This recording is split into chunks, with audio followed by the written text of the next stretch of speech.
Hello, কি খবর সবার? আশা করি সবাই অনেক ভালো আছো। পুজো সবার অনেক ভালো কেটেছে। তো এখন আমি ধীরে ধীরে পুজোর ব্লগগুলো দেয়া শুরু করব। আজকে শেয়ার করছি তোমাদের সঙ্গে ষষ্ঠী আর সপ্তমীর ব্লগ। তো ষষ্ঠীর দিন আমরা দুজনই বের হয়ে গেছিলাম। প্রতিবারই ষষ্ঠীর দিন আমরা চেষ্টা করি কিছু না কিছু কাজ রাখতে যেন নাটোরে একটু বের হওয়া যায়। তো আমরা শুরুতেই চলে এলাম বৈকালীতে। বৈকালীর ঠাকুর দেখলাম, ডেকোরেশন অনেক সুন্দর ছিল। প্রতিমাটা দেখতেই পাচ্ছ, অনেক সুন্দর।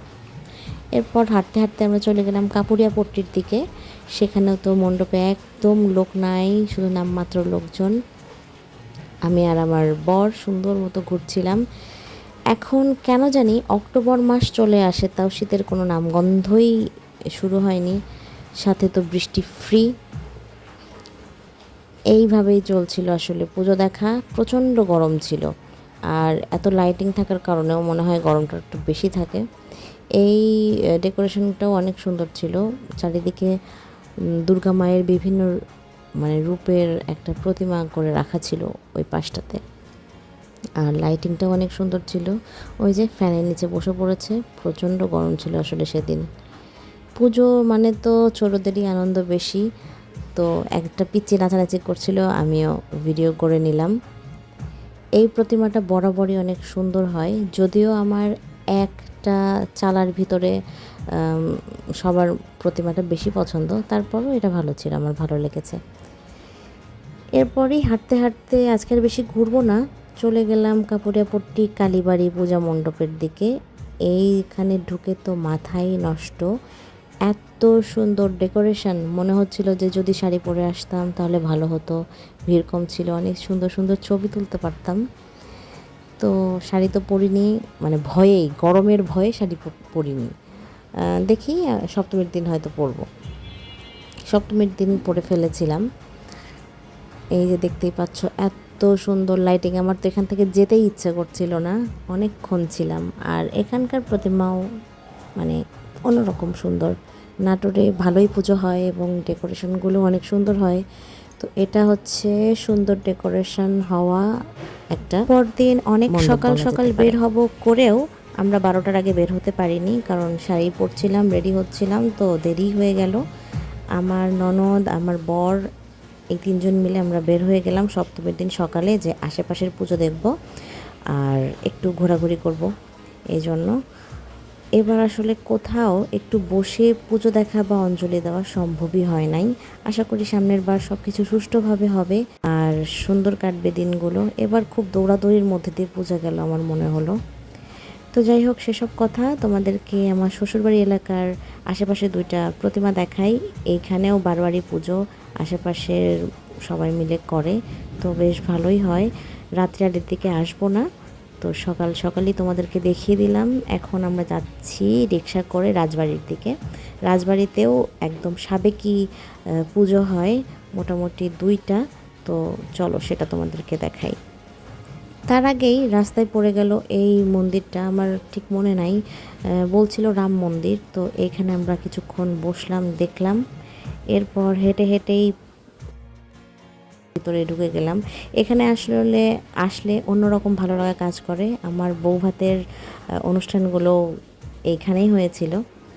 আর এই যে বলছিলাম না, একদম সাবেকি মূর্তি, এই হচ্ছে রাজবাড়ির পুজো।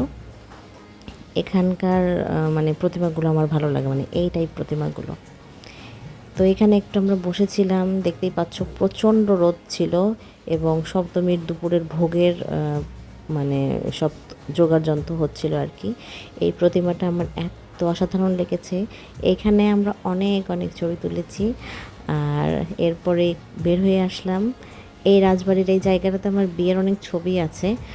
আমরা বিয়ের বৌভাতের ছবিগুলো এত তাড়াহুড়ো করে তোলা, এখনকার বিয়ের ছবিগুলো দেখলে মনে হয় যে আমরা যদি একটু সময় নিয়ে, যদি বড়দের অনেক কথা কানে না নিয়ে যদি ছবিগুলো তুলতাম, তাহলে হয়তো অনেক ভালো ভালো মেমোরিজ আমাদের থাকতো।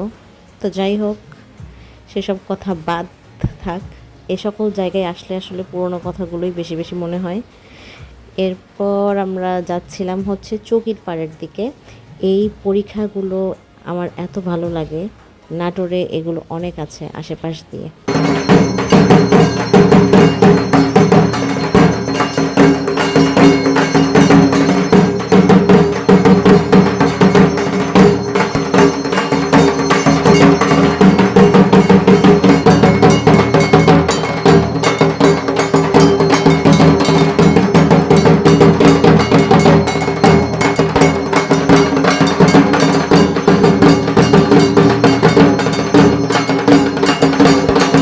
প্রতিমা দেখতে দেখতে একদম দুপুরই হয়ে গেছে। এই বাসাটা মানে ব্যক্তিগতভাবে এরা পুজো করে, অনেক বছর ধরেই নাকি করে। এই প্রতিমাটা আমার নাটোরের সবচেয়ে বেশি পছন্দ হয়েছে, সবচেয়ে সুন্দর ছিল। আমি ভিডিওতে এত সুন্দর করে দেখাতে পারছি না তোমাদেরকে, মানে আলোর জন্য এরকম হচ্ছে, ক্যামেরাতে ভালো আসছে না, কিন্তু সত্যিকারেই এটা অনেক সুন্দর ছিল। অনেকেই ঘুরতে যায় রাজশাহী, বগুড়াতে, কিন্তু আমাদের আসলে কখনোই এই নাটোর আর আমার বাবার বাড়ি ছাড়া কোথাও ঘুরতে যাওয়া হয় না। তো সামনের বার দেখি কোথাও ঘুরতে ফিরতে যাওয়া যায় কি না।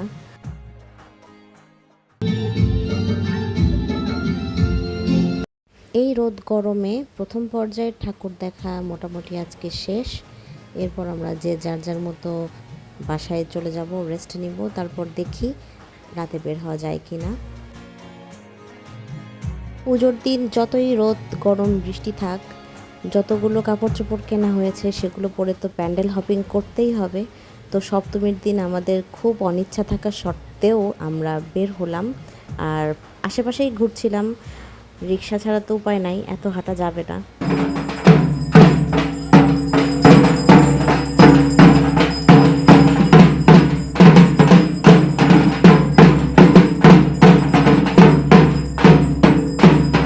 শুরুতেই একটু হেঁটে সন্ধ্যা আরতি দেখে নিলাম, তারপর রিক্সা নিয়ে নিলাম। এরপর আলোকসজ্জা দেখতে দেখতে আমরা আরও দূরে দূরের প্রতিমা দেখতে বের হয়ে গেলাম। বেশ সুন্দরই লাইটিং করেছে এবার। আমরা 3 জন মিলে বের হয়েছিলাম, আমার ননদ, আমার বর এবং আমি। রাতে আর শাড়ি পরার ধৈর্য ছিল না, ঝটপট রেডি হওয়া যায় এরকম ড্রেস পরে আমরা বের হয়ে পড়েছিলাম।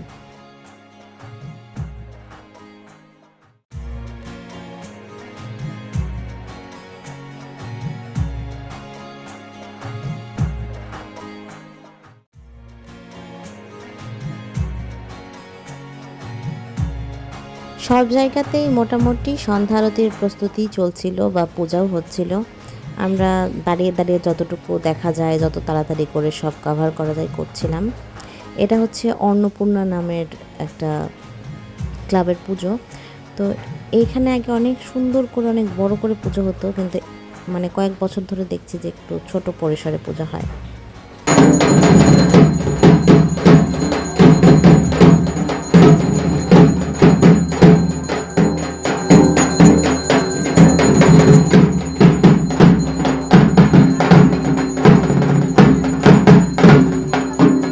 বেশ অনেকগুলো প্রতিমাই দেখা হয়ে গেল। আমরা সপ্তমীর দিন রাতে বের হয়েছি, কারণ অষ্টমীর দিন সকালে আমার একটা কাজ আছে রাজশাহীতে, আমি থাকতে পারবো না আর বেরও হতে পারবো না, এই জন্যই আমাদের সপ্তমীর রাতে বের হওয়া।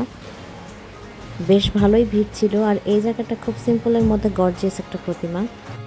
কালোর ভিতরে সাদা সাদা তারা, একদম মানে উজ্জ্বল লাগছিল প্রতিমাটা।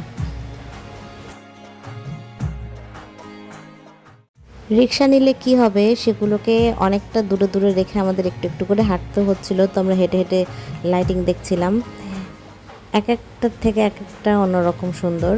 প্রতিমা আমার সবচেয়ে ভালো লেগেছে সপ্তমীর দিন সকালে দেখা ওই প্রতিমাটাই, আমার চোখে ওটাই বেস্ট। তারপরও সবগুলো প্রতিমাই দেখতে হবে। চলে এলাম আর একটা নতুন প্যান্ডেলে।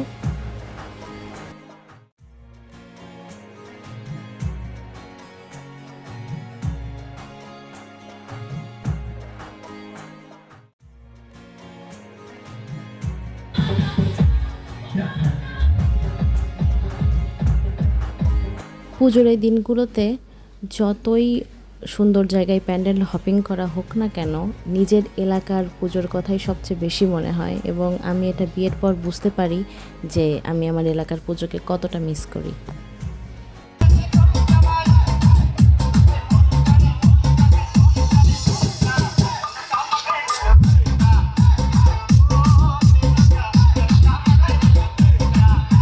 পিচ্চিদের আনন্দ করা দেখে আমি তো শৈশবে ফিরে যাচ্ছিলাম। তখন আমরাও এরকম নাচানাচি করতাম ভাই বোন মিলে, শঙ্খধ্বনি, উলুধ্বনি এগুলো হতো, কুইজ হতো, নাটক করতাম। সেই দিনগুলো অনেক আনন্দের ছিল। তো যাই হোক, এই ছিল ষষ্ঠী সপ্তমীর ব্লগ। দেখা হবে নেক্সট ব্লগে। কেমন লাগলো জানিও, আর ভালো লাগলে লাইক, কমেন্ট, শেয়ার, সাবস্ক্রাইব করে দিও। তো দেখা হবে নেক্সট ব্লগে। সবাইকে আবারও জানাই শুভ শারদীয়া।